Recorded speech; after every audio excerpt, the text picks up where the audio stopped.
aí de vocês. Então, bom dia. Boa sexta para todo mundo, né? Sextou, né, pessoal? Vamos lá. Pessoal, então, conforme a gente tinha combinado, vamos fazer o seguinte. A gente vai fazer as apresentações, então, dos objetivos da conservação, né, das unidades de conservação que vocês escolheram. No primeiro momento, vamos conversar um pouquinho a respeito disso, né, aprofundar um pouquinho mais. E no segundo momento, aquele trabalho sobre pesquisa em unidades de conservação.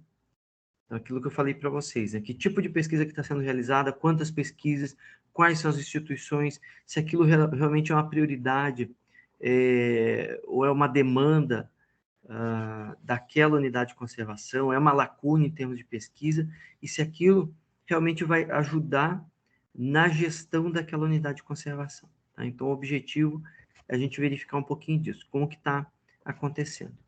A gente sabe que quem conhece, né, as demandas são os gestores das unidades, são as pessoas que trabalham na unidade de conservação. Né? Então, nada melhor do que eles, né, criarem digamos, esse portfólio de necessidades ou esses anseios, né, de lacuna de pesquisa para a gente trabalhar em cima. Né? Tá bom? Então, vamos fazer o seguinte. Quem quer começar aí? Chegou a Sara agora também. Sara, bom dia. Sara, bom dia.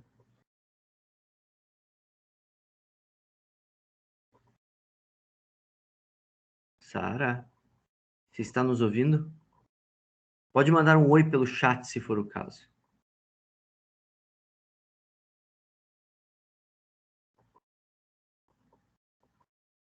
Tá chegando, né, pessoal? Vocês estão me ouvindo bem, hein? Como que tá? Bom dia, prof. Bom dia, Bom pessoal. dia, Sara. Aqui tá tudo atrasado hoje o computador, por isso que eu demorei. Então... Mas é porque é sexta-feira. Não liga não, tá bom? Tá bom. Faz parte, né? Então, eu estava explicando para o pessoal aí a questão das apresentações, né? A gente já começou a gravar aí para ficar disponível para vocês depois. Tá bom? Então, vamos fazer o seguinte. Quem quer começar aí? Vamos fazer o seguinte. Primeiro momento, vamos trabalhar uma rodada aí dos objetivos da conservação, das unidades que vocês escolheram. E, num segundo momento, a gente faz a rodada da pesquisa. Tá bom? Aí, se sobrar tempo lá na frente, eu já separei o material aqui para a gente falar um pouco sobre as categorias de unidades de conservação, aprofundar um pouco mais sobre isso. Certo? Quem quer começar? Quem quer estrear a sexta-feira? Acho que posso começar, professor. Pode? Então vai lá, João. Fica à vontade. Beleza. Vamos compartilhar aqui. Vamos lá. Tá aparecendo, né? Tá compartilhando e carregando. Compartilhou. Fica à vontade. Então, falar um pouquinho dos objetivos do Parque Estadual do Hortelã. De acordo com o plano de manejo, são, se a minha memória não falha, 6 objetivos explícitos que são previstos no plano de manejo. São eles: assegurar a preservação dos ecossistemas típicos, locais de excepcional beleza cênica, como cânions e cachoeiras, além de significativo patrimônio espeleológico, arqueológico e pré-histórico, em especial as pinturas rupestres. Isso daqui eu já tinha comentado na última apresentação. Os outros são a manutenção do remanescente de floresta de araucária, preservação de fontes e nascentes, preservação das espécies da fauna e flora, regulamentação do uso turístico das áreas e preservação de sítios arqueológicos. Então, esses são basicamente os 6 principais que são previstos no plano de manejo. E eu vou falar um pouquinho, assim, meio por cima deles. Quanto à regulamentação do uso turístico das áreas, pode-se dizer que esse objetivo é atendido, pois houve a construção do mirante, sendo um dos principais pontos para você conseguir observar o cânion que tem dentro do parque. Pontes para você conseguir acessar outras dependências. Então, por exemplo, a gruta, a cachoeira, as trilhas, a área de camping. Tudo isso pode-se dizer que atende esse objetivo porque foram preparadas as estruturas necessárias para estimular o turismo do parque. Preservação de fauna, flora, águas nascentes e remanescentes de floresta araucária. Com a delimitação do parque, fica mais fácil de atender esses objetivos, porque ele cria teoricamente, né, uma área mais difícil de ser explorada e danificada. Então, pelo menos na minha concepção, entendo que é mais difícil você tirar uma araucária de dentro de um parque que tem um certo nível de proteção do que de uma outra floresta que não tenha, por exemplo, os guardas florestais que tem no parque. Também é importante destacar, né, que dentro do parque existe um dos únicos pontos de cerrado do estado. Então, ter essa área de proteção em volta desse ponto importante da vegetação também é muito importante. Então, também dá para se dizer que esse objetivo está sendo atendido. Preservação de sítios arqueológicos. Como as pinturas rupestres, elas são registros únicos e que você não consegue comprar com facilidade, são coisas que chamam muita atenção. A maioria das pinturas rupestres do parque, elas estão no estado de conservação mediano. Algumas estão muito danificadas e poucas estão em ótimo estado de preservação. E todas em local de fácil acesso. Então, você controlar esse contato que os visitantes têm com as pinturas é muito importante para conseguir preservar elas. E você criar o parque, delimitar as trilhas e as zonas de acesso ajuda bastante nessa parte de preservação. Então, assim, de acordo assim, com a minha análise, na sua maioria os objetivos estão sendo atendidos. Na parte de conservação, vale a pena destacar um pouco que as trilhas elas estão bastante erodidas. Como você pode ver aqui nas imagens, a trilha virou um córrego praticamente, essa do canto inferior direito, por causa do intenso tráfego de visitantes. Porém, isso também ajuda a controlar o acesso dos visitantes. Por exemplo, aqui em cima a gente tem essa ponte que foi fechada porque ela estava danificada e a área que ela se encontrava sofre muito alagamento. Então, a presença do parque permite controlar o acesso a esses locais e, por exemplo, evitar que alguma pessoa queira fazer um aterramento para poder utilizar aquela área, para uma plantação, para construir uma casa, para fazer qualquer tipo de coisa. Essa apresentação é sobre as pesquisas. Muito bem. Então, vamos ver o seguinte. João, então, isso é bacana, a gente fazer esse diagnóstico aí, porque daí você sabe o seguinte: se você fosse o gestor do parque hoje, o que que você faria? Eu, como gestor, Uhum, por exemplo, nessa área aqui das fotos que eu mostrei que tem a erosão, no plano de manejo tinha uma outra foto que mostrava um caminhozinho feito com tábuas sobre a trilha, uhum. para evitar o contato direto com rochas, com terra e danificar mais. Eu tentaria montar nessas áreas em que a erosão está mais avançada esse tipo de estrutura, para tentar conter um pouco. Uhum, isso aí. Então, você tem vários formatos, várias formas de você minimizar a erosão.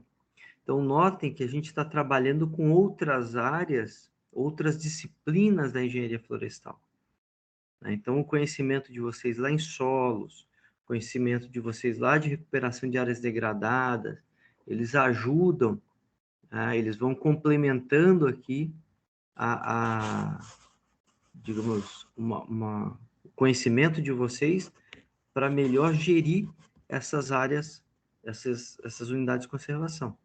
Então, há várias formas de você fazer uma contenção dessa erosão, de você minimizar a erosão, de você monitorar quais são o que está causando essa erosão.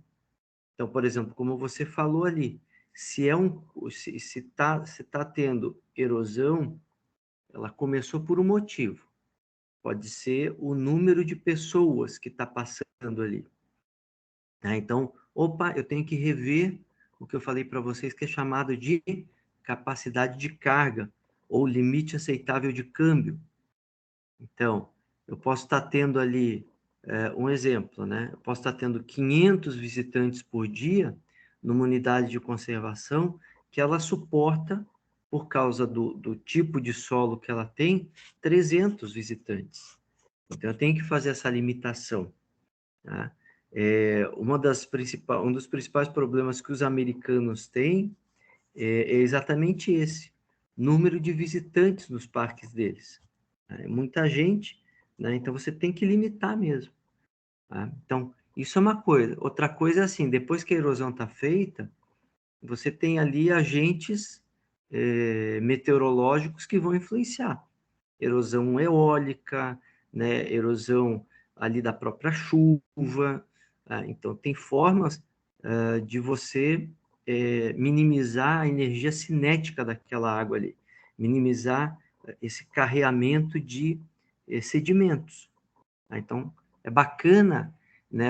Esse diagnóstico que vocês fizeram é legal para vocês entenderem isso, né? Quais são os pontos que seriam prioritários para você trabalhar na unidade de vocês e como que vocês vão trabalhar isso. Então, usando o conhecimento de outras áreas, tá? Então, às vezes você vai estar trabalhando com solo, às vezes você vai estar trabalhando com espécies exóticas invasoras, às vezes você vai estar trabalhando com invasão. Então, tem muita coisa, né, dentro dessa parte de unidade de conservação, de você proteger uma área.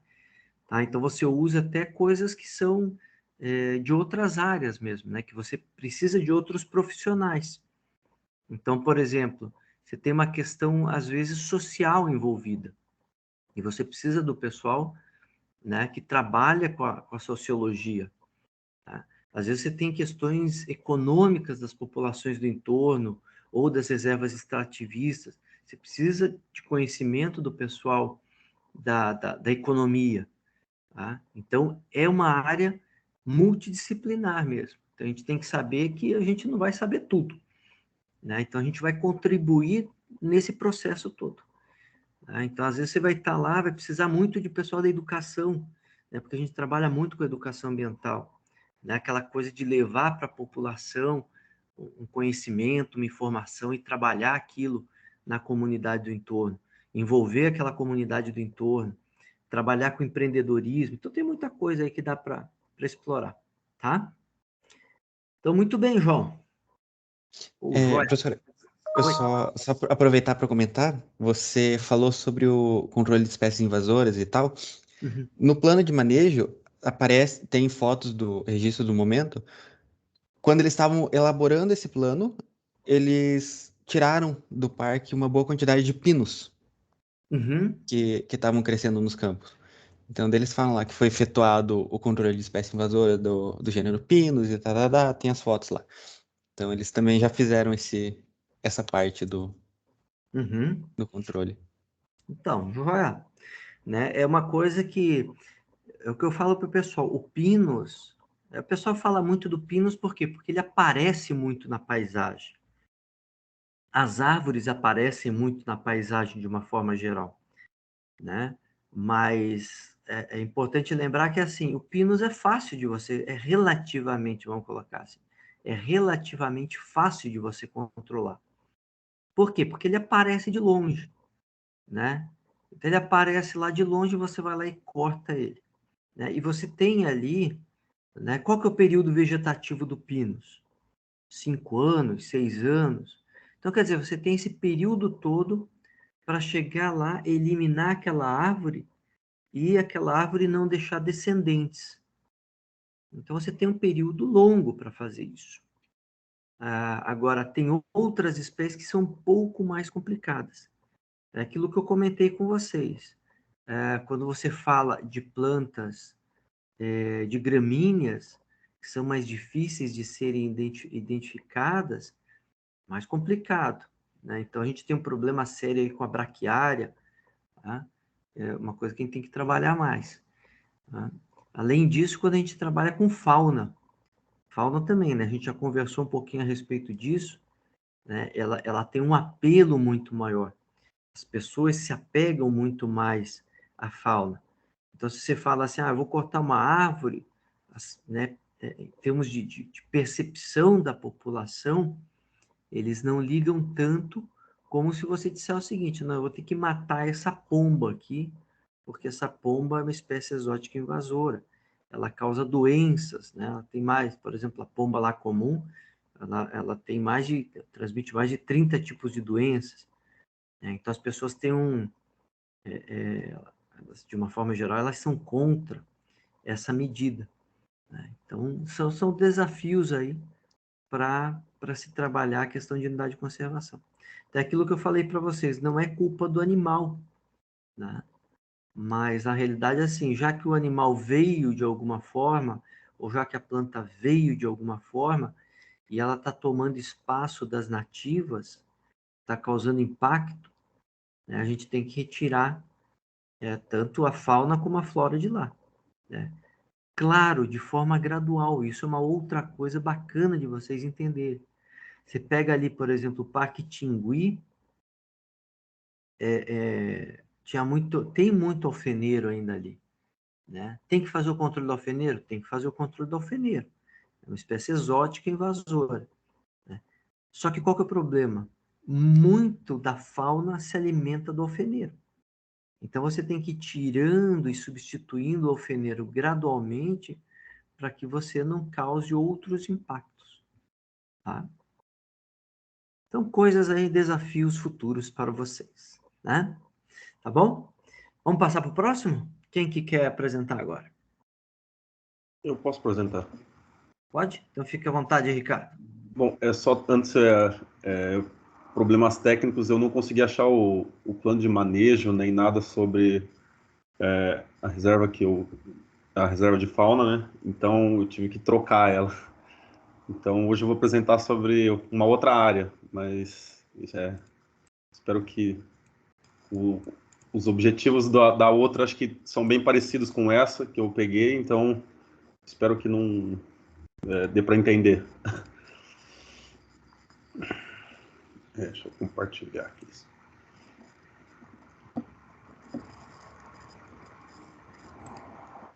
Enquanto você vai compartilhando aí, Ricardo, tá carregando.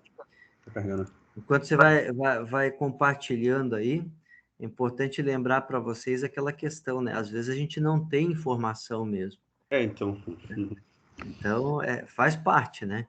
É aquilo que a gente fala, às vezes os estudantes eles ficam chateados, né? Às vezes o teu resultado é negativo, né? Numa pesquisa qualquer, né? Então, você pega lá no final, você pensa assim, vai dar certo, e no final dá errado.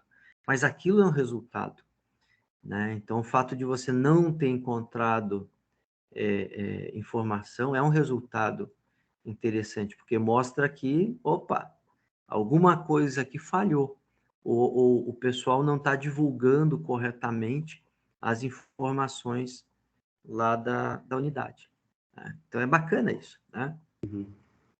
Mas nesse caso, na verdade, professor, eu estava pesquisando mais a fundo e parece que ela não foi nem reconhecida como uma reserva de fauna. Então, eu diria que não existe, agora pesquisando mais a fundo, não existe uma reserva de fauna no Brasil. Aquela que eu tinha feito a apresentação na outra semana, ela tinha o entendimento, né, mas não foi aprovado e não foi, enfim.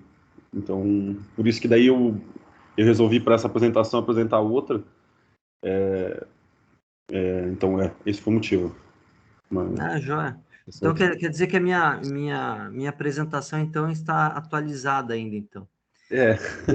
Eu tinha pesquisado, não tinha reserva de fauna no Brasil. Sim, exatamente. Aí, quando você falou assim, tem a Babitonga e tal, deu bom, então tá bom, né? Pelo menos tem uma para salvar no Brasil. Então não tem. Tem, infelizmente. Bom, Então, tá. eu vou falar hoje sobre a área de proteção ambiental Costa dos Corais. Só uma visão rapidinha, porque não é o objetivo do hoje, né, das apresentações, mas só para situar, ela é localizada na costa nordestina, é uma área de proteção ambiental e é a maior unidade de conservação federal marinha costeira do Brasil, e foi a primeira a proteger os recifes costeiros. Ela tem mais de 400 mil hectares e 120 quilômetros de praias, e ela foi criada em 1997 por um decreto federal, no mesmo ano que teve um evento internacional em Tamandaré, no estado do Pernambuco, sobre o evento se chamava sobre recifes e corais. Acho que é isso. Eu vou falar sobre os objetivos dessa unidade de conservação. Lá no plano de manejo consta que esses objetivos de garantir a conservação dos recifes, tanto da fauna como da flora, manter a integridade do habitat e preservar a população do peixe-boi marinho, proteger os manguezais em toda a sua extensão, e ordenar o turismo ecológico, científico e cultural, e demais atividades econômicas compatíveis, né, com a conservação ambiental. E incentivar também as manifestações culturais e contribuir com o resgate da diversidade cultural regional. Então, falando um pouco sobre o projeto do Peixe-Boi, ele é um projeto dentro dessa unidade de conservação. Não sei se vai rodar. Era um videozinho pequenininho aqui, não sei se vai rodar, mas esse projeto ele tem como objetivo o resgate do peixe-boi, né? E depois a reintrodução e monitoramento deles, e através também de com o desenvolvimento de tecnologias. Uma delas é uma tecnologia de monitoramento via satélite, então em parceria com a Fundação de Mamíferos Aquáticos, com a Nortetronic, que é um sistemas eletrônicos do Nordeste. Então, a fim de rastrear esses animais também, depois de soltos, né, depois de reintroduzidos. Também tem a parte de pesquisas científicas e acadêmicas. O projeto Peixe-Boi, ele possui parcerias com as universidades e centros de pesquisa, a fim, né, de fazer intercâmbios didáticos e científicos nos níveis de graduação, pós-graduação, e também depois a disseminação do conhecimento científico, né, através de congressos científicos e palestras, né. Esse projeto também visa fomentar o turismo da base comunitária, incentivando a base comunitária voltada para o desenvolvimento e a observação dos peixes marinhos, peixes-bois marinhos, né. Também tem esse projeto, ele visa principalmente a conscientização sobre o peixe-boi, né, e a conduta responsável, né, principalmente de ex-pescadores que participam desse projeto a fim de serem depois de terem feito o curso, serem condutores nas visitações das piscinas e dentro das áreas de reserva onde estão os peixes-bois, a fim de serem os condutores dos visitantes, né, dos turistas que vão lá visitar esse local, né. Então, esse objetivo do peixe-boi, eu acredito que ele foi bem atendido. Esse projeto é bem forte lá nessa área de proteção. Porém, um outro objetivo que consta no plano de manejo, que é da proteção dos mangues, eu acredito que esse não tem tanto enfoque e, infelizmente, sofre muito com com a poluição, principalmente o despejo de esgoto, né? Então, esse objetivo que consta no plano de manejo, eu acredito que não é bem atendido, não são feitas políticas públicas e para incentivar a conservação dos mangues. E aí entra um pouco em controvérsia, né, com outro projeto que é bem focado, que é a proteção dos peixes-bois. Claro que é importante, mas os peixes-bois, eles também, né, vivem numa parte da vida nos mangues, né? Então, a não conservação do habitat natural dele não vai fazer muita diferença, né, se a gente só ficar preservando o animal e não só o habitat, né? Acho que era isso que eu queria falar sobre os objetivos dessa unidade. Eu enfoquei mais no peixe-boi e no mangue. E é isso, acho. Joia. Alguém quer fazer algum comentário aí?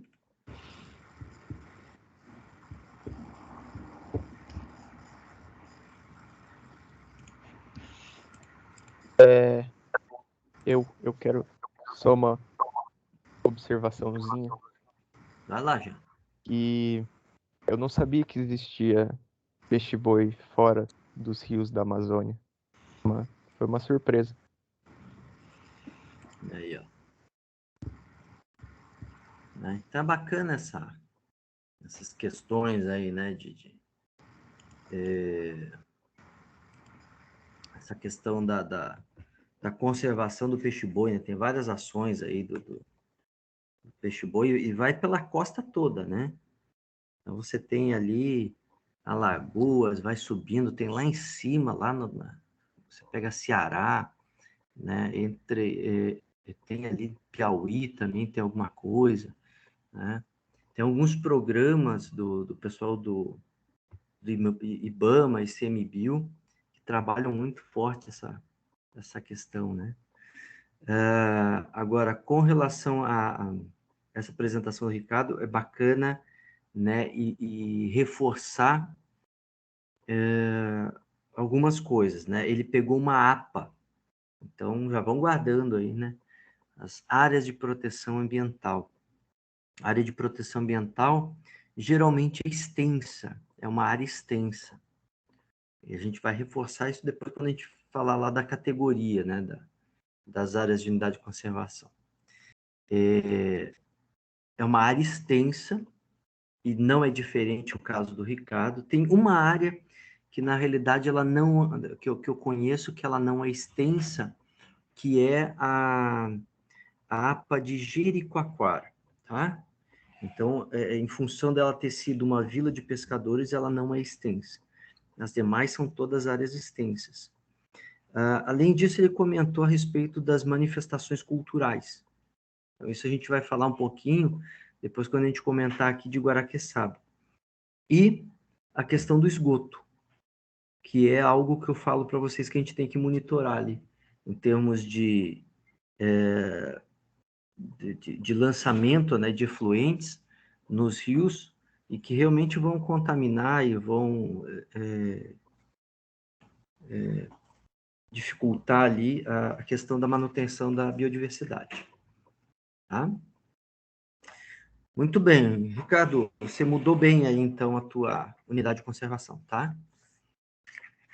Obrigado, senhor. Então, vamos lá. Quem que é o próximo aí, pessoal? Pode ser eu? Pode, fica à vontade. Beleza, vou compartilhar a tela aqui. Vai lá, Jean. Enquanto isso, só aproveitando enquanto você está compartilhando, né, lembrar que a forma que eu acho mais efetiva de se trabalhar hoje é trazendo a população, envolvendo a população nas ações de conservação. Então, nesse caso de esgoto, né, de que forma, né, que o Ricardo comentou, de que forma que seria mais efetivo isso? Fazendo com que a população participasse, entendesse desse problema, né, e você possibilitasse essa população de fazer os ajustes necessários, né? Não simplesmente chegar lá e multa a pessoa, que às vezes ela nem sabe ou nem tem informação sobre aquilo, né? Tá? Então vai lá, Jean, fica à vontade. Beleza. Tá compartilhando aí? Tá aparecendo para Quase. vocês? Agora foi. Foi? Foi, aham. Então tá. Com relação aos objetivos da criação da Reserva Natural de Salto Morato, o objetivo primordial de criação dela é complementar os esforços de conservação do maior remanescente contínuo de floresta atlântica do Brasil, na qual, quando eu falei anteriormente, a APA de Guaraqueçaba está introduzida, né? E dentro desse objetivo primordial de criação, inclui-se os objetivos gerais, que é a conservação da biodiversidade, dos processos ecológicos, o incentivo à pesquisa científica, a propiciação ao uso público e o incentivo à educação para a conservação. Com relação aos objetivos específicos, que esses sim são aqueles que vão contribuir para que o objetivo primordial de criação da reserva seja alcançado. E dentre os objetivos específicos está a proteção de uma amostra de floresta umbrófila densa em diferentes tipologias, estágios evolutivos naturais, e a fauna a ela associada, mantendo assim a sua biodiversidade local. Está também a promoção e o incentivo de atividades de pesquisa que contribuam para a conservação da natureza e prioritariamente aquelas que levem ao melhor conhecimento do patrimônio natural e local e a otimização do manejo da reserva. Então, elas devem incentivar e promover atividades que exponham a importância da conservação para o local e contribuam para o manejo da floresta, da reserva. Para também proteger e conservar a beleza cênica do Salto Morato, da figueira do Rio Engenho e da cachoeira do Rio Bracinho, que infelizmente eu não consegui encontrar foto em lugar nenhum. Apenas uma localização do Google Maps, mas nenhum registro dela. Parece que é um local secreto, assim. Fiquei bem curioso para conhecer. Tá também proteger as paisagens de rara beleza, como as serras do Garacuí e as serras do Morato. E proteger as nascentes das bacias do rio Engenho, Morato, Bracinho, Velho e a porção noroeste da bacia do rio Guaraqueçaba. E também, né, como uma unidade de conservação, auxiliar na proteção de espécies ameaçadas de plantas como a palmeira jussara, o cedro e a canela preta. E de aves como a jacutinga, o jauol do litoral e o pararu. De mamíferos como o morcego vermelho, a onça-pintada e a jaguatirica. E também de répteis como essa cobrinha aqui, conhecida popularmente como dormideira, que eu nunca tinha ouvido falar na minha vida. E também demonstrar a eficiência da iniciativa privada em projetos de conservação e, em particular, a importância das RPPNs para o Sistema Nacional de Unidades de Conservação, SNUC, constituindo como uma referência positiva no manejo de áreas silvestres, né, dando um exemplo legal para as outras unidades de conservação do país. E também possibilitar o desenvolvimento e a divulgação de práticas conservacionistas de manejo da biodiversidade da floresta atlântica. Bom, com relação aos objetivos, se eles foram atingidos, estão sendo atingidos ou não. Uma análise crítica agora. Essas são duas fotos minhas em diferentes épocas da graduação, no intervalo de um ano. Essa foi a primeira vez que eu fui para Guaraqueçaba, em 2019, e essa em 2020. E algo que foi notável durante as vezes em que eu fui para a reserva era a presença de espécies de pássaros que eu nunca tinha visto. Também árvores gigantescas, né? Como essa figueira aqui, é a figueira gigante. Ela é enorme. Acredito que foi a maior árvore que eu já vi na minha vida, assim, presencialmente. Então, devido a essa presença de tantas espécies raras dentro dessa área, as iniciativas de conservação, elas têm obtido resultados satisfatórios. Você não precisa ser nenhum especialista para você observar isso na variedade de espécies de plantas e animais que estão presentes lá na reserva. E outra coisa que me chamou bastante atenção foi a infraestrutura do local, com placas indicativas, interpretativas nas trilhas, uma estrutura bem legal para visitantes, autoexplicativa, dentro de uma paisagem selvagem e em estado conservado. Isso é bem interessante. E sem contar que foi uma área que foi anteriormente era uma área de criação de búfalos, né, como foi comentado na semana retrasada. Então é uma área que grande parte dela foi restaurada. Portanto, a gente pode observar o êxito das práticas de manejo e restauração que, que são visíveis quando você observa, quando você vai até lá. E é isso. Muito bem. Então, agora a pergunta aí para o Ricardo e para o Jean. Se vocês fossem gestores, né? Então, relembrando que o engenheiro florestal aí, ele vai poder atuar numa unidade de conservação em termos de gestão, e essa unidade de conservação ela pode ser, como vocês viram na parte conceitual, de terra e ou mar. Então, você tem reservas aí, você tem unidades de conservação que são também marinhas. Você tem ilhas, você tem, né, recifes de corais, então você tem parte terrestre, parte marinha, né? Então, para o Ricardo e para o Jean, se vocês fossem gestores, respectivamente, aí da APA, né, lá da Costa dos Corais e do Salto Morato, quais ações vocês iriam priorizar com base nesse diagnóstico que vocês fizeram de objetivos de conservação, né? Quer dizer, o que você colocaria como prioritário para melhorar essas unidades de conservação? Vai lá, Ricardo, começa aí. Bom, eu assisti um documentáriozinho sobre a APA que eu tô pesquisando, né? Que eu apresentei. E o interessante é que não aparece no meio dessa reportagem, na verdade, turistas que estavam fazendo ali a visitação no projeto Peixe Boi, e eles foram perguntados se eles sabiam que aquilo era uma unidade de conservação. E nenhum deles sabia que era uma unidade de conservação.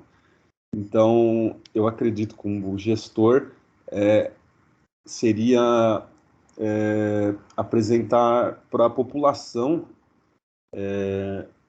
sobre os projetos, nesse nível de, como é que eu posso te explicar, de conscientização ambiental e sobre o que é uma unidade de conservação, o que é o projeto, enfim, assim, a fim de disseminar o conhecimento, né, sobre o que é feito nessa unidade de conservação, o que é uma APA, enfim, eu diria que o principal objetivo seria esse, medidas, né, sociais, Joia. para entender bem meu ponto de vista. Não, deu sim. Eu até complementaria aí o seguinte, que às vezes, é aquilo que eu já comentei com vocês, né? Se um médico chega para vocês e fala de uma determinada doença, para ele aquilo é básico às vezes, né? E para a gente não. Então, quando você fala em unidade de conservação, e a gente já discutiu um pouquinho sobre essa questão conceitual, Unidade de conservação, ela não te permite, no primeiro momento, entender do que você está tratando, né? Então, e vou dar um exemplo para vocês. Ali em Campo Largo, por exemplo, tem a Floresta Nacional do Assungui. Antigamente, era chamado de Parque Florestal. Na época que era o Parque Florestal, muita gente da comunidade ia lá. Ia passar o final de semana, levar a família, né? E quando virou a Flona, eles acabaram perdendo um pouco dessa relação com o entorno. Mas até hoje, se você chega lá e pergunta assim, onde que é a Floresta Nacional do Assungui, ninguém sabe. Mas se você fala do Parque Florestal, todo mundo sabe, né? Então, assim, uma coisa para se pensar, né? Eu, se fosse o gestor ali e tendo esse tema, né, que o Ricardo colocou como prioridade de mostrar que aquilo é uma área protegida, eu trabalharia muito mais o conceito de área protegida, de uma forma geral, né? Ah, isso daqui é uma área protegida. É uma área que busca conservar a natureza. E trabalharia muito a questão do nome, né? Para eles saberem que eles estão numa área, né? Que aquela área tem um nome, né? E que ela tem um objetivo, tá? Mas não especificamente trabalhando a questão da unidade, né? O termo unidade de conservação, mas sim de uma forma mais ampla, tá? Porque aquilo que eu falei até para vocês, que às vezes você leva uma pessoa para uma trilha interpretativa e fala o nome de 50 espécies, 50 nomes científicos. Mas isso no final da trilha interpretativa não representa nada, né? O que a pessoa vai guardar disso daí? Nada. Ah, a pessoa falou um monte de nome científico, né? Então, o bacana é a gente traduzir isso. E isso é muito difícil, pessoal. Você escrever, vocês podem fazer um teste a respeito disso. Vocês escreverem um artigo científico é relativamente fácil. Agora, tentem pegar esse artigo científico e traduzir para a população de uma forma geral. Então, escrevam assim, eu quero falar sobre área de preservação permanente. Você vai falar que de acordo com a lei tal, artigo tal, é isso daqui, né? Agora, traduza isso para a população, né? Então, esse é que está o desafio. Em um congresso que teve de unidade de conservação, uma dos palestrantes falou exatamente isso, que a gente não sabe vender o nosso projeto, a gente não sabe apresentar ele.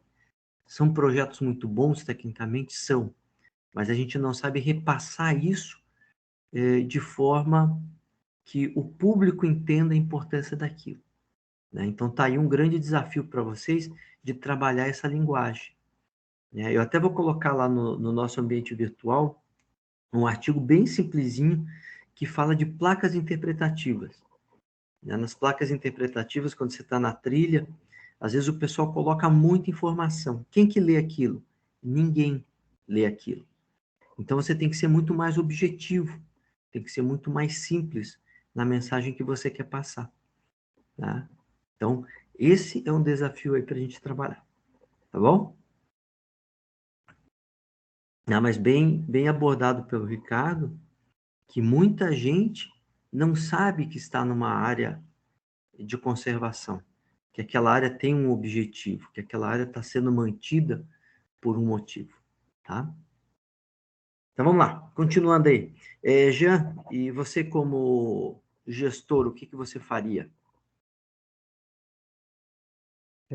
Num primeiro momento, assim como o Ricardo disse, eu aumentaria essa integração entre reserva e sociedade, né? Entre área conservada e sociedade. Realizaria projetos, assim, palestras, não somente na reserva, mas ali no município de Guaraqueçaba, que indicassem e expusessem em uma linguagem simples e não acadêmica, né, como o professor acabou de dizer, para o público, para que a importância da conservação e do manejo, da existência dessas áreas seja, seja conhecida pelas pessoas e elas comecem a valorizar. E em segundo momento, assim como grande parte dos objetivos de criação da reserva falam, eu intensificaria o manejo dessas espécies, como o palmito jussara, a canela preta e o cedro, eu realizaria depósitos de sementes, né? Eu, eu armazenaria essas sementes e comercializaria para outras unidades de conservação para que elas também realizassem o plantio e o manejo dessas espécies. E basicamente é isso que eu faria no primeiro momento. Ah, joia. É isso aí. Então, notem que vocês dois colocaram aí como uma das prioridades a questão de relação entre a unidade de conservação e a sociedade. Então, isso é muito bacana, né? O Salto Morato, por exemplo, o pessoal lá do Boticário trabalhou muito. Ali, logo que você está chegando na RPPN do Salto Morato, tem ali uma comunidade que é a comunidade Morato, né? Aquela comunidade ali, se vocês observarem, né, para quem está chegando lá do lado esquerdo, tem ali um barracão que foi feito para eles trabalharem com artesanato na comunidade. E o que aconteceu? O Boticário, na época, ele bancou durante um bom tempo isso, né, capacitou aquele pessoal, e a partir de um momento eles falaram o seguinte, ó, a partir de agora vocês podem caminhar com as próprias pernas, a gente não vai mais incentivar vocês, a gente acredita que vocês estão capacitados e que vocês podem desenvolver aí o artesanato para comercialização, né, e aquela ideia acabou morrendo, né? Então, esse trabalho com a sociedade aí deve ser um trabalho constante, né? E ele é demorado realmente, né? Então, às vezes demora um bom tempo para que a comunidade entenda que aquilo é importante para ela. Então, quando a gente fala o seguinte, que existindo uma unidade de conservação, você tem que capacitar todo o entorno dessa unidade de conservação para que ela consiga desenvolver determinadas atividades econômicas, que aquelas pessoas se tornem empreendedoras, aquilo demora um bom tempo, né? Então você tem que insistir naquilo, né? E não dá, né, uma coisa que geralmente a gente faz, e é difícil não fazer. A gente não pode dar resposta, né? Então você tem que deixar a comunidade achar aquela resposta. Só para vocês terem uma ideia, eu trabalhei com uma socióloga uma vez e ela atuou um bom tempo com criadores de camarão, né? E ela chegou nessa região dos criadores de camarão e ela falou que na primeira reunião já tinha notado que aquele pessoal ali tinha que fazer uma associação, né? E ela foi trabalhando com eles, depois de 6 anos, que um deles levantou e falou em uma reunião, falou assim, será que a gente não tem que montar uma associação? Daí, a partir daquele momento, ele entendeu, não, agora eles estão prontos realmente para essa associação, tá? Então, a gente, às vezes, como técnicos, a gente vai querendo dar a resposta, e não é o correto, né? Do ponto de vista social, eles têm que construir essa resposta, eles têm que sentir a necessidade daquilo, né? Então, quando você dá a resposta, a possibilidade daquilo dar errado é muito grande, né? Então, a gente precisa tomar cuidado com isso também, tá bom, pessoal? Então, vamos lá. Pessoal, 9h25, vamos fazer o nosso intervalinho aí, 15 minutinhos, e daí voltamos, falta quem? A Sara e a Giovana, certo? Sim. Certo?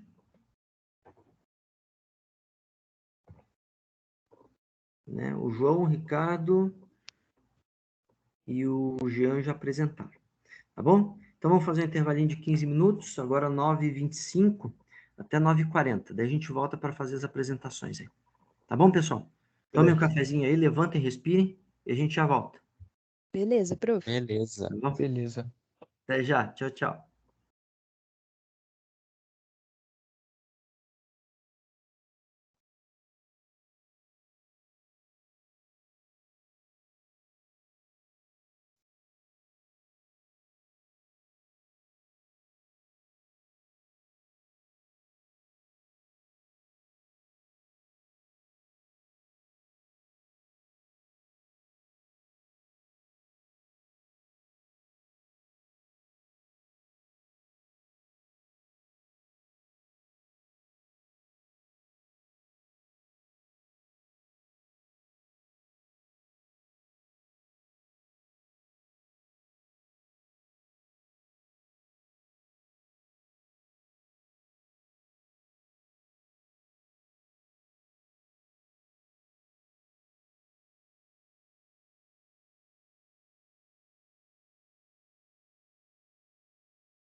Pessoal, vamos lá, voltando do cafezinho, todos aí de novo. Eu tô presente. Então, Jean presente, vamos lá. Giovana, tá aí? Tô aqui, professor. Então tá bom. João, Tá aqui, professor. Ricardo Aqui, professor. e Sara. Sara. Sara tá voltando.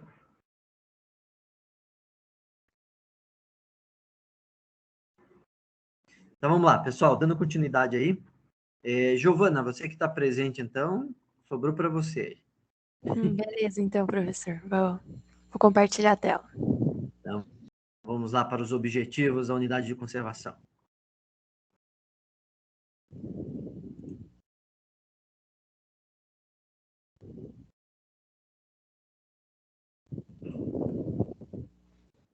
Tá compartilhando? Está carregando. Aí, deu. Só colocar no Então, modo apresentação. Uhum. Então, professor, eu não tinha apresentado o meu parque na aula que eles apresentaram, mas eu fiz um pequeno resuminho agora para apresentar, tá? Ótimo. Daí já contextualiza aí a tua apresentação. Faz que nem o Ricardo fez. Isso. Então, o meu parque é o Parque Estadual de Vila Velha. Ele se localiza, então, no Paraná, em Ponta Grossa. Ele é bem pertinho aqui de Curitiba, dá uns 93 quilômetros, dá 1h30 daqui. A origem, então, ele foi o primeiro parque estadual criado no Paraná. Ele surgiu no dia 12 de outubro de 1953 e ele possui uma área de 3.122 hectares. Bom, um pouco sobre a geologia dos principais atrativos de lá, né? Temos os arenitos, né? Que eles são formados pelo resultado do depósito de um grande volume de areia, né? As furnas, que também são bem conhecidas lá, que é caracterizado por buracos ou crateras areníticas, e um pouquinho sobre a flora e fauna, né? A fauna, ela abriga muita variação, desde lobos-guarás, né, que são muito raros lá já, jaguatiricas, coatis, gato do mato, cachorro do mato, tatus, pica-pais, e diversos outros tipos. A região também conta com a formação de campos gerais e capões de mata de araucária. Bom, sobre os objetivos do parque. Então, o parque é uma área natural de relevante importância para a manutenção da biodiversidade, ela é objeto de estudos e pesquisas e também com o objetivo de preservação dos ecossistemas. Um pouco sobre, então, o objetivo de preservação, né? Alguns problemas que eu encontrei em algumas notícias, em algumas pesquisas que eu estava fazendo pela internet, alguns problemas e ameaças foi sobre o vandalismo e sobre incêndios criminosos.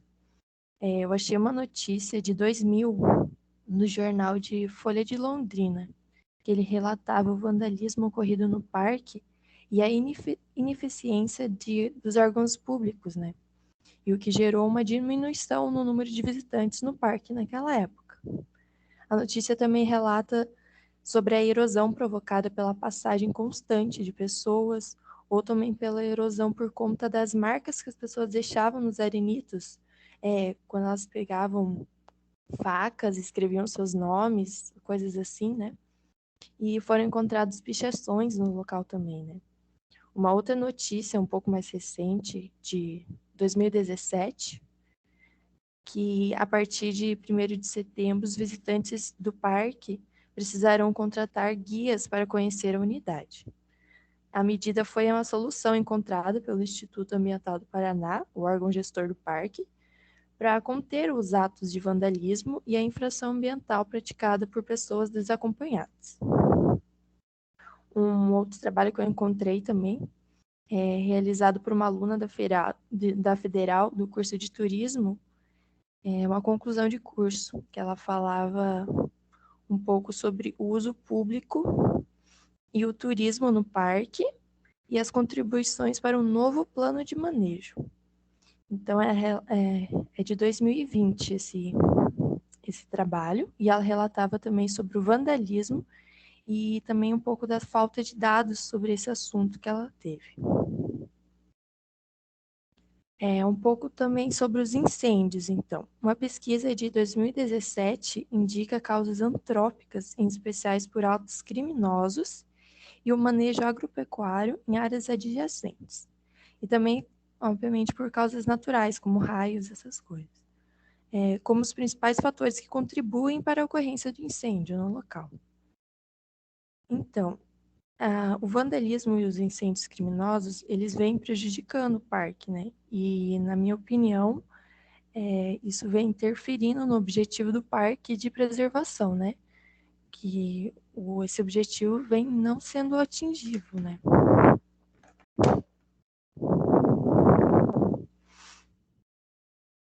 Ele também tem um objetivo, então, de estudos e pesquisas, né?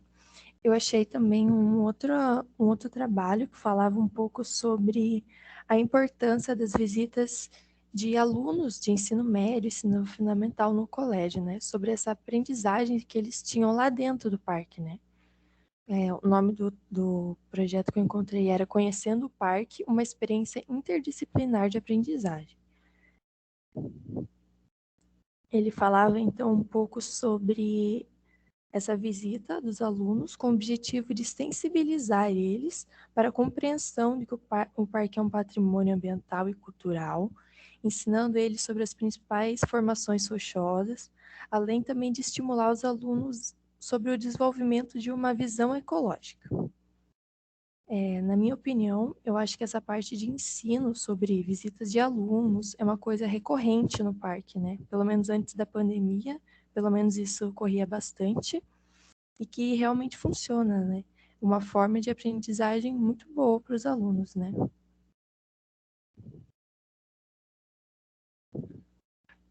Professor, eu fiz junto os slides sobre estudos e pesquisas.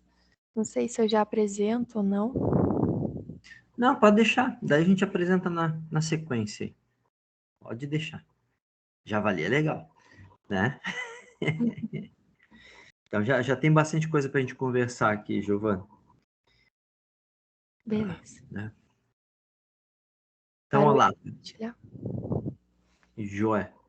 Então, Giovana, se você fosse gestora do Parque Estadual de Vila Velha, você passou no concurso do IAT, se formou lá na Engenharia Florestal, muito bem, né? Recebeu o grau de engenheira florestal, né? E daí você passou no concurso do Instituto de Água e Terra agora e vai cuidar do Parque Estadual de Vila Velha. Qual seria a sua prioridade ali? Eu acho que, como muitos já falaram, né, de tentar conscientizar mais os visitantes, né, a população vizinha também, desde a parte da educação ambiental, né, que a conscientização é muito importante para ter um controle também, e ter um controle também da entrada dos visitantes, né, como não deixar muitas pessoas, né. Já é sempre essa questão da comunidade, né? Então é bacana vocês terem essa visão, né? É aquilo que eu falei para vocês lá no comecinho, né? Do preservacionismo e do conservacionismo. Então, inclusive tinha alguns professores da engenharia florestal que antigamente eles tinham uma visão mais preservacionista. Então eles achavam o seguinte, não, o certo mesmo é criar o parque e deixar lá, sem presença humana. A gente tem que né, eliminar essa questão da presença humana ali, né? Então não pode ter população tradicional lá dentro, aquela coisa toda, né? Por outro lado, você vê hoje que a visão mudou bastante, né? Você vê hoje que a visão é de juntar cada vez mais a sociedade com a área natural. né? E isso ficou muito evidente, a necessidade das pessoas, principalmente na pandemia. Se vocês forem observar, muita gente se voltou para a natureza, nesse momento de pandemia e de isolamento, né? Então, é um reforço a essa ideia. Por outro lado, muitos dos preservacionistas da época, eles falavam o seguinte: eles defendiam que as empresas eram poluidoras e eles não queriam contato com essas empresas. Aí depois eles começaram a repensar essa ideia e eles viram o seguinte: não, a gente pode ter a ajuda dessas empresas na conservação da natureza. Elas podem ajudar a gente nisso. Elas podem participar, né, incentivar esse tipo de conservação. Então, isso é legal. Isso foi uma mudança que teve, mas foi assim, foi um amadurecimento. Então, não pensem, né, em isolar as coisas e não pensem ou melhor, pensem sempre em agregar, né? Então, por exemplo, se você agrega as pessoas à tua causa, é muito mais interessante do que você ter um inimigo na tua causa. Então, se a gente trabalha aqui em equipe, é muito mais interessante do que a gente trabalhar individualmente. O trabalho multidisciplinar foca muito isso, essa questão da equipe, né? De que as pessoas não sabem tudo e que uma pode complementar o conhecimento ou atividade, ou ação, ou projeto, né, da outra pessoa. Tá? Então é nessa linha que eu acho que é bacana a gente trabalhar. Com relação ao Parque Estadual de Vila Velha, né, a Giovana falou do vandalismo, né, daquelas marcações que tinham nos arenitos, aquilo é antigo, né? Desde da época, quando foi criado o parque, na realidade tinha ali dentro, tinha um restaurante, né? Então, e as pessoas iam lá, colocavam o nome, colocavam a data. Inclusive tem um trabalho ali, não lembro de quem ali da UEPG, da Universidade Estadual de Ponta Grossa, que trabalhou exatamente sobre isso. A pessoa levantou aquelas anotações e fez um histórico daqueles registros, porque muitos deles têm datação, né? Então, fulano de tal, dia tal. Aí a pessoa fez uma análise de tudo aquilo ali, né? Então, é interessante do ponto de vista histórico. E é uma coisa que a gente, às vezes, não pode criticar com a visão que a gente tem hoje. Um exemplo que eu dou para vocês e que eu acho bem emblemático é uma foto do Mack, né? O Mack foi aquele autor do Geografia Física do Estado do Paraná. Então tá lá o Mack com um animal morto do lado, né? Que eles iam se alimentar daquele animal. Então, se a gente faz a leitura dessa foto com a visão de hoje, a gente vai falar assim: poxa, mas o Mack matou um animal, né? Puta, que maldade, né? Por que fazer uma coisa dessas, né? Por outro lado, é o seguinte: naquela época não tinha como fazer diferente. Como que ele ia fazer uma expedição no interior do Paraná inteiro, naquela época, que você não tinha estrutura? Você não tinha como fazer aquilo de forma diferente. Então, aquilo era necessário, tá? Da mesma forma, ali, culturalmente, na época não se ligava muito para os arenitos, não se tinha essa consciência que a gente tem hoje. Então as pessoas iam lá e anotavam, né? Hoje, embora a gente já tenha uma consciência maior, ainda tem muita gente que não tem consciência, né? E isso é chamado, tem um educador ambiental chamado Genebaldo Freire Dias, isso é chamado de analfabetismo ambiental, né? Que é aquela pessoa que está fazendo alguma coisa, mas ela não sabe que aquilo faz mal para o ambiente, que aquilo causa um impacto no ambiente, né? Então é bacana a gente separar essas coisas para a gente fazer essa análise, né? Então, essa questão dos marcos, dos arenitos e tal. E tem uma discussão bacana aí, Giovana, que é a questão da prática do alpinismo nesses locais. Então, tem uma discussão muito grande a respeito disso, né? Inclusive, assim, permite ou não permite, né? O pessoal chegou à conclusão do seguinte, que ali em Vila Velha, o arenito ele é muito frágil, né? Muito suscetível. Então, ali é considerável, mesmo com aqueles equipamentos aqueles equipamentos móveis de alpinismo, né? Já no Parque Estadual do Monge, que fica na Lapa, embora ainda seja um tipo de arenito, é um arenito um pouco mais resistente, e lá já seria possível. Mas aqui ainda, nessa região de Vila Velha, tem ali algumas vias, né, algumas possibilidades de se trabalhar a questão do alpinismo, a questão do rapel, né, e tem até uma menina que defendeu o mestrado nessa linha, né, e foi orientada da Jasmine, que é ali professora da UEPG e tal, né? Eu participei até da banca dela, e que ela abordou exatamente isso, né? Quais são as vias, né? O que pode ser feito, o que não pode, essa discussão toda do alpinismo ali, né? Você falou do arenito, daí eu lembrei dessa questão do alpinismo. E a questão que, né, que você comentou aí muito bem, que é dos incêndios, né? Então é importante lembrar, e vocês, para quem não fez incêndios florestais ainda, vocês vão ver lá com o professor Batista que as tipologias florestais, as tipologias vegetacionais, elas têm uma maior ou menor influência relacionada ao fogo. Então tem a região dos Campos Gerais. A região dos Campos Gerais ela é tida como uma região, uma tipologia dependente do fogo. Se ela depende do fogo, significa o quê? Que ela evoluiu com a presença do fogo.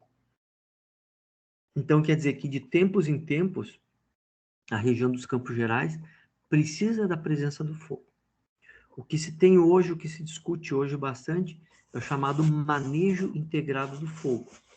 Você vai chegar lá, vai queimar determinadas áreas, né, levando em consideração todo o aspecto técnico, todo o aspecto cultural, né, dessa questão do uso do fogo. Tá? Já em outras áreas, como por exemplo, lá a floresta atlântica, lá a gente tem que evitar a presença do fogo, né? Porque lá é uma vegetação sensível ao fogo. Então, caso o fogo ocorra lá e ele consiga se propagar, os danos à vegetação, eles vão ser bem maiores, porque aquela vegetação, ela não se desenvolveu com a presença do fogo. Então, a casca da vegetação é mais fina, não tem proteção ali nas gemas apicais, diferentemente da casca que vocês observam num cerrado, por exemplo, que é uma casca mais espessa, né? Nos campos, que a vegetação tem proteção com relação ao fogo. Tá? Então, é bacana vocês terem esse entendimento, né? Como eu falei para vocês no começo, notem que muitas das disciplinas que vocês tiveram e que vocês vão ter, elas vão agregando esse conhecimento em termos de gestão da unidade. Tá bom? Alguém quer complementar alguma coisa?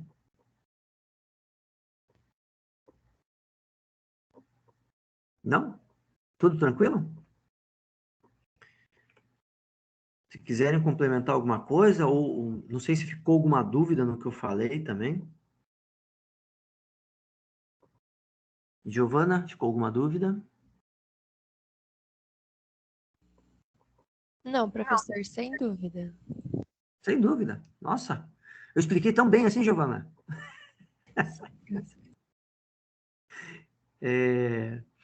Então, é assim, pessoal, quando vocês tiverem alguma dúvida, será que é isso mesmo? Como que isso daqui funciona? Podem, né? Questionem mesmo, pessoal.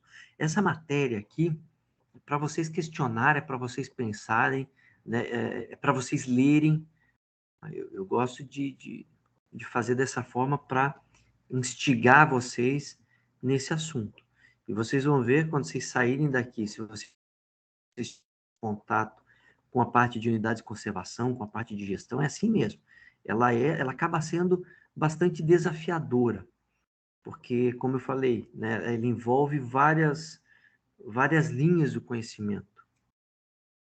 E não só por isso, né? Às vezes você tem, eu dei o exemplo para a Giovana aí, da questão da, Giovana, você se formou, passou no IAT e vai cuidar né, de Vila Velha. Às vezes não é só.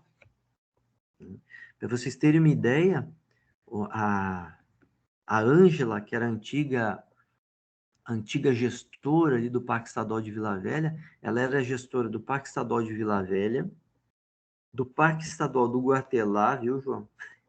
E do Parque Estadual do Cerrado, ela cuidava dos 3. Tá? Então, às vezes é isso, a gente tem falta de pessoal e ela vestia a camisa mesmo, né? Corria para um, ia para o outro, e ia ajeitando tudo que podia. Tá? Então, assim, é desafiador em termos de gestão, é desafiador em termos de conhecimento, de estabelecimento de parceria, de comunicação com a comunidade, aquela coisa toda. Bom? Vamos lá, então. Sara, é contigo agora. Beleza, prof. Vou compartilhar daí. Vocês me avisam se deu certo? Tranquilo. Vai. O mascote tá aí, Sara.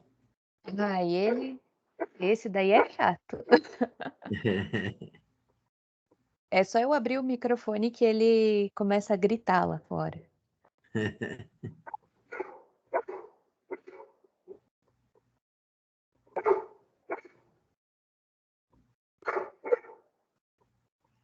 Acho que deu só uma travadinha aqui. É sexta-feira, como eu falei pro pessoal. É, Se não travar, daí a gente começa a estranhar. verdade, prof. Nossa. Acho que foi agora, né? A telinha tá preta aqui ainda, mas acho que já carrega. Para mim já foi. Foi. Já foi. Então vai lá, Então, fique à vontade aí, Sara. até eu reutilizei os slides da semana passada, né, para não ficar vários. Eu acho que a primeira parte, vocês já se lembram que a reserva da Guaricica, ela tem sido falada muito ultimamente, né? Tem passado bastante propagandas, porque a SPVS conseguiu abrir a reserva para uso público. Ela se localiza aqui em Antonina, só para trazer uma lembrancinha.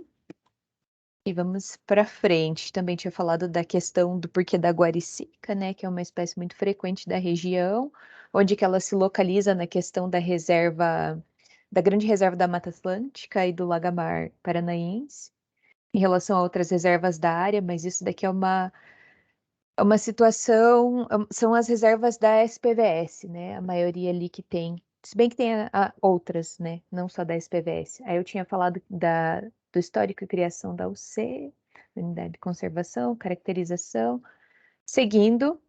Então, os objetivos, diferente de algumas outras unidades de conservação aqui que a gente viu, que os colegas apresentaram, a Reserva da Guaricica tem muitos objetivos específicos. Também gostaria de ressaltar que esse plano de manejo que eu estou me baseando para fazer a apresentação, ele é uma atualização do plano original. Então, tem algumas coisas que eu acredito que constam nessa atualização que não, claro, né, não constam naquela, mas acredito que nessa atualização que eu estou utilizando, eles devem ter suprimido alguma coisa que, porventura, eles deixaram na anterior para não ficar excesso de informações, né? Talvez os objetivos gerais. Então, eu vou tratar mais desses objetivos específicos que estão dispostos nessa atualização do plano. Então, basicamente, eu vou ler aqui, daí acho que no final dessa telinha dá para tecer as considerações de cada slide, né? Então, o primeiro deles é contribuir para a proteção e fortalecimento do maior remanescente contínuo do bioma Mata Atlântico, que a gente sabe, essa região bem da praia ali, né? Com a vegetação da floresta umbrafila densa também. Então, é um remanescente bem extenso e a questão dos mosaicos de unidades de conservação, o Lagamar Paranaense e o Corredor de Biodiversidade da Serra do Mar. Também visa estimular a ordenação do uso e a ocupação do uso do solo na APA de Guaraqueçaba. Servir de área de amortecimento para a Reserva Biológica Bom Jesus e contribuir para a proteção de bacias isoladas da planície litorânea paranaense, como o Rio Copiúva e Copiuvinha, Reserva Natural da Guaricica, que drenam para o Rio Cachoeira. Então, só trazendo aquelas imagens do começo, agora deu uma travadinha de novo. Mas a gente vai observar que nesses primeiros objetivos que eu estou demonstrando agora, ele cumpre, né? Então essa imagem aqui não está tão boa para a gente observar a questão da zona de amortecimento daquela reserva Bom Jesus. Mas então a gente percebe que no objetivo assim da APA, ela representa, dentre tantas outras áreas, esse remanescente protegido que auxilia mesmo nesse ordenamento e até na questão que os objetivos da própria APA na questão da conservação seja cumprida, né? Então é bastante interessante como essa APA em si, acho que dá para dizer, né, prof, que ela é uma das que mais, nesse quesito da conservação, ela consegue cumprir bastante, né? Então, aqui é a Reserva Biológica Bom Jesus. E aí a gente consegue perceber que em relação a uma área mais antropizada que da região do Paraná, ela pode ser considerada, né, uma zona de amortecimento dessa reserva aqui. Bom, seguindo, temos vários outros objetivos, né? Então, preservar eventos geológicos complexos e diferenciados e suas tipologias decorrentes de significativo gradiente altitudinal. Então, a gente vai pegar esse gradiente variando bastante ao longo da unidade de conservação. Como eu também tinha falado na semana passada, e existem também, do ponto de vista da geologia, vários acontecimentos entre aspas, né, mas várias formações dentro dessa região que remontam, assim, períodos muito, muito antigos. Então, essa unidade de conservação, ela cumpre bem esse papel. Também proteger as amostras de ecossistemas naturais do litoral norte paranaense, mais especificamente na região de Antonina e Guaraqueçaba, e diante também dessas formações que eu já tinha falado, né, da floresta umbrófila densa e as suas tipologias, as formações pioneiras.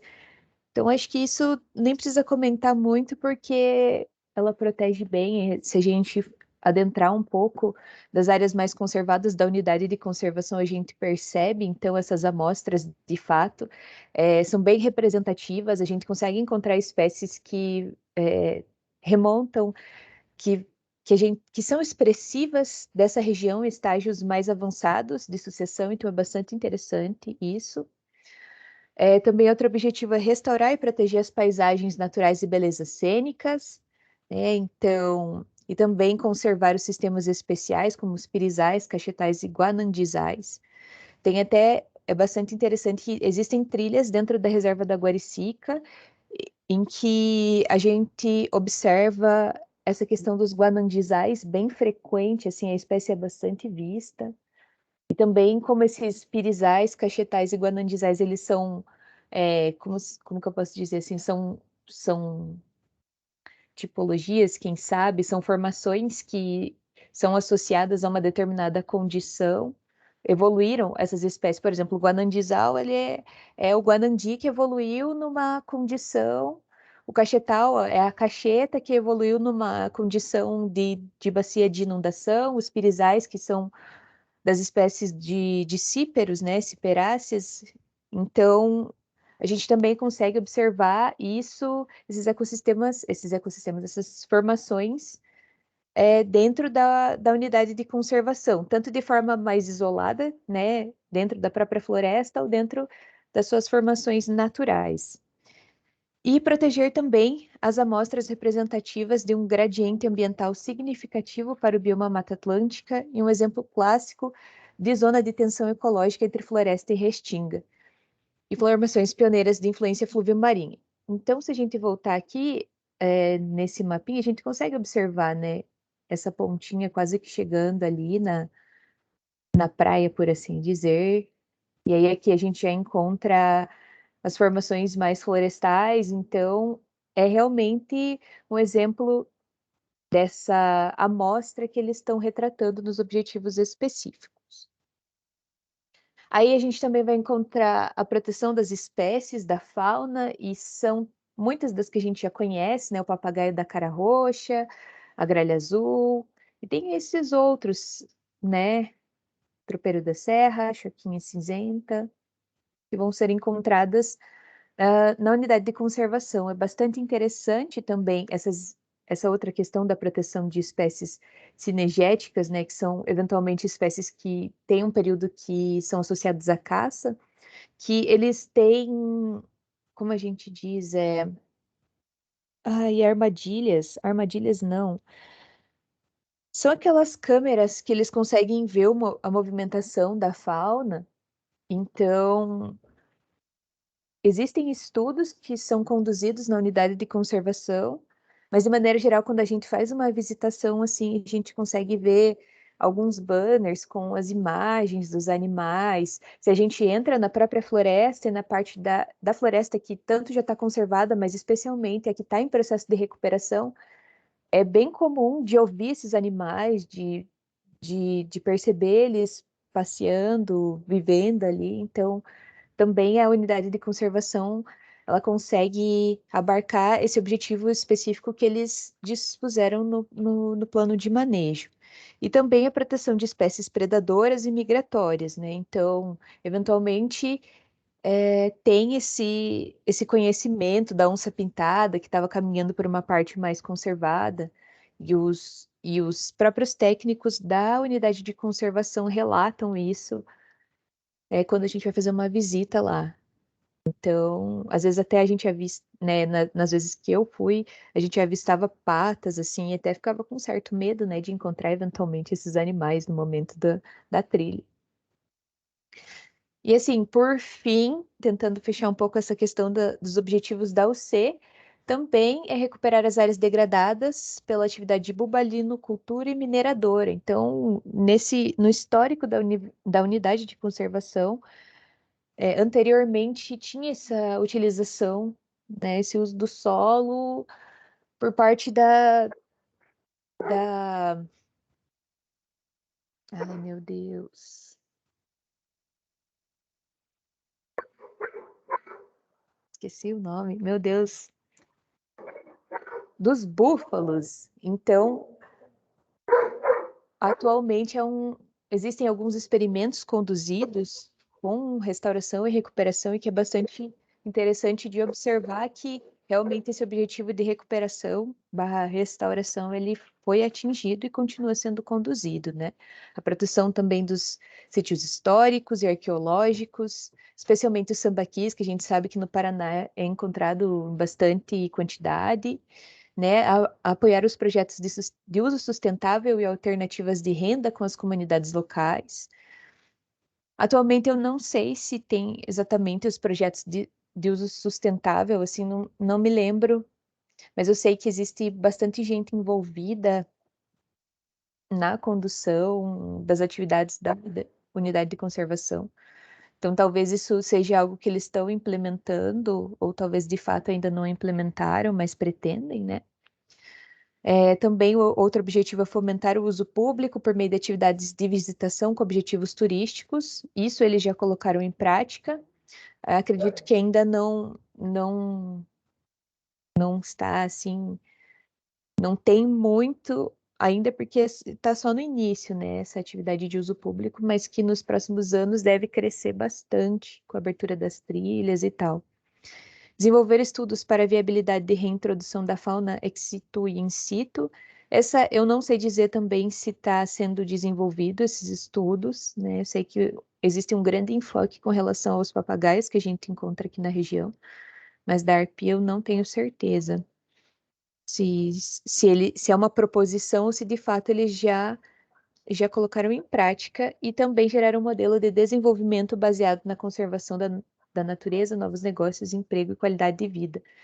Existem estudos, na verdade, levantamentos, né, que ao final dos projetos eles fazem, e com relação a esse modelo de desenvolvimento baseado na conservação da natureza e tal, foram feitas análises econômicas e é bastante interessante de observar o quanto a existência dessa reserva nessa área, ela gerou uma grande movimentação, assim, e acredito que com o uso público, esse quesito dos novos negócios e emprego, com certeza vai aumentar. Então, de maneira geral, acho que vai para a pesquisa, essa unidade de conservação para os objetivos que ela colocou, acredito que dá para dizer que ela realiza de uma forma bem interessante, assim, sabe? Eu acho que por enquanto é isso, prof. Peço desculpas para vocês que eu tô meio acelerada, assim, acho que espero que vocês tenham entendido o que eu falei. Não, eu entendi. Na verdade, ali, eu não sei o que aconteceu aqui, que a minha apresentação, a tua apresentação para mim não foi passando ali, mas eu fui anotando tudo que você foi falando aqui, né? Só a questão que você falou ali de armadilha, então são armadilhas fotográficas, né? Que a Uhum. gente coloca no campo para observar até fazer correlação com a fauna, tá? Então você coloca as armadilhas fotográficas ou câmera trap, né? Você pode colocar. A gente teve uma experiência interessante lá, o Jean deve ter visto lá no Salto Morato. A gente colocou elas embaixo, né, na base dos palmiteiros, para pegar os animais que eles iam ali se alimentar do palmito que caía. Então, tirava foto, fazia filme, aquela coisa assim, e depois a gente tentava identificar. Né? Tem um biólogo conhecido nosso, o Celso, que ele, né, aquele negócio assim, ele vê uma peninha, essa pena é de tal pássaro, né? Então, ele consegue identificar muita coisa, né? Mas é um desafio também. E a gente colocava não só lá embaixo, mas lá em cima também, apontada, né, procurando apontar para o cacho do palmito, do palmiteiro, e para pegar os dispersores ali também, né? Então, e daí tinha uma grande questão que era o seguinte: quando você coloca a armadilha fotográfica lá em cima, o que acontece? Você tem que subir na árvore, né? Na verdade, não é no palmito, né? Você tem que subir numa outra árvore que seja próxima para você colocar aquela armadilha lá. Só que aquela armadilha, ela tem uma bateria, né? Então você tinha a questão de ter que subir lá de tempos em tempos para trocar aquela bateria, trocar o cartão de memória, aquela coisa toda, né? Então essa é uma outra oportunidade bem bacana para vocês, que é a parte de monitoramento ambiental, né? Então o que a gente estava pensando? Vamos desenvolver o seguinte, vamos colocar um equipamento lá em cima, vamos puxar um fio lá para baixo, né? E aquele fio lá embaixo a gente vai ter como se fosse uma extensão, né, da armadilha fotográfica. A gente vai ter lá embaixo um cartucho onde a gente vai colocar as pilhas e um outro cartucho onde a gente vai colocar e tirar a memória da câmera, né, para facilitar, para você não ter que toda hora tá colocando equipamento de rapel ali subindo naquelas árvores, né? Aí a gente esbarrava num outro problema, num problema físico daí, né? Porque o que acontecia? Como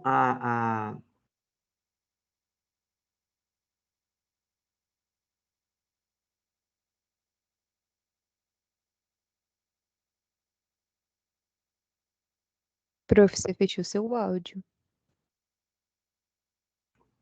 Ops, bati aqui sem querer. Então, voltando. Então, desde quando que vocês perderam? Alô, Sara? Oi, prof. Desde quando que vocês perderam? Só agora, né? Não, foi uns 2 segundos ali, professor. 2 segundos aí, então tá bom. Não, então, estava falando que o que acontece? Quando você puxa o fio lá para baixo, a carga necessária da bateria ela tem que ser maior, né? Então, e daí você pensa assim, putz, mas que troço é difícil, né? Para você conseguir alinhar tudo. E foi bacana que o pessoal, por exemplo, do Boticário falou assim, não, pô, a gente tem edital aberto aqui só de inovação tecnológica. E esse tipo de coisa é inovação tecnológica. E é uma inovação tecnológica voltada ao monitoramento ambiental, né? Então, isso é interessante, é uma outra linha aí de trabalho bacana, né? Eu orientei um pessoal do antigo Cefet, da UTFPR, que eles estavam fazendo a parte lá essa parte eletrônica e tal, né? E daí eles vieram, conversaram comigo e perguntaram, pô, o que a gente podia desenvolver? Eu falei, trabalho com monitoramento ambiental. Por exemplo, hoje, um equipamento que vai determinar ali, vai registrar continuamente umidade relativa, temperatura do ar e tal, custa caro aquilo.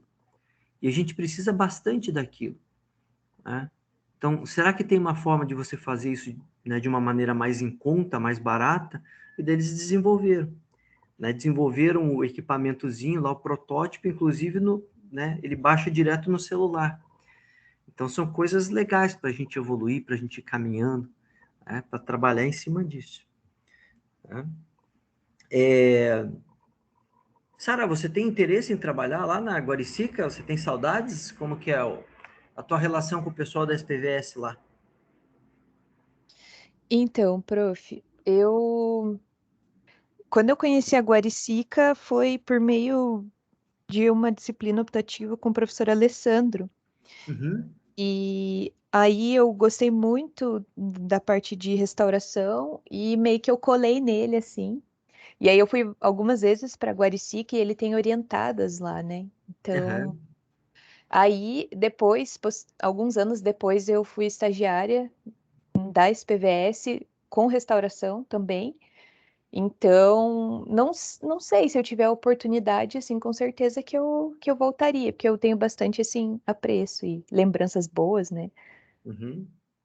E tem uma parte bem legal, assim, de restauração, de conservação, então junta bastante isso, né? Uma vez a gente fez um curso de unidades de conservação, aquela semana de estudos florestais e tal. O pessoal, vamos fazer vamos, né? E o primeiro dia foi exatamente isso. A gente conheceu as três áreas ali da SPVS, né? Então a gente foi na primeira área, conheceu, viu lá, né? Aí a gente conheceu um pouquinho do viveiro, conheceu ali um pouquinho da questão da meliponídeos que o pessoal estava trabalhando, né? Aí foi para a segunda reserva, questão de restauração, aquela coisa toda, questão de educação ambiental. E a gente dormiu na terceira, que é lá no Marinho, né? Do lado não sei se chegou a conhecer lá, mas é do lado de um rio. Agora esqueci o nome do rio ali.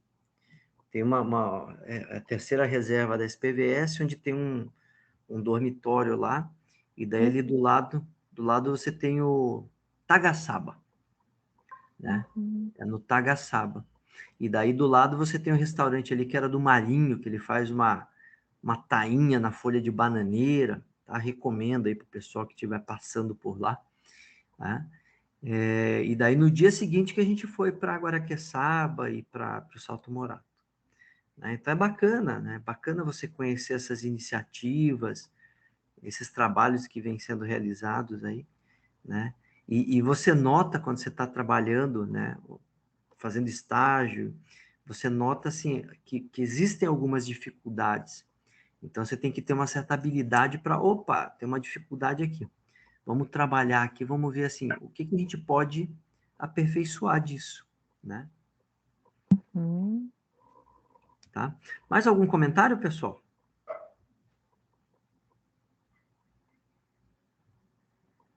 Tudo tranquilo? Sem dúvidas? Então tá bom. Bom, pessoal, temos 5 minutos, pessoal. Pô, que beleza, hein? A gente conseguiu fazer metade do que eu tinha previsto. Menos da metade. Então tá bom. Faz parte, né?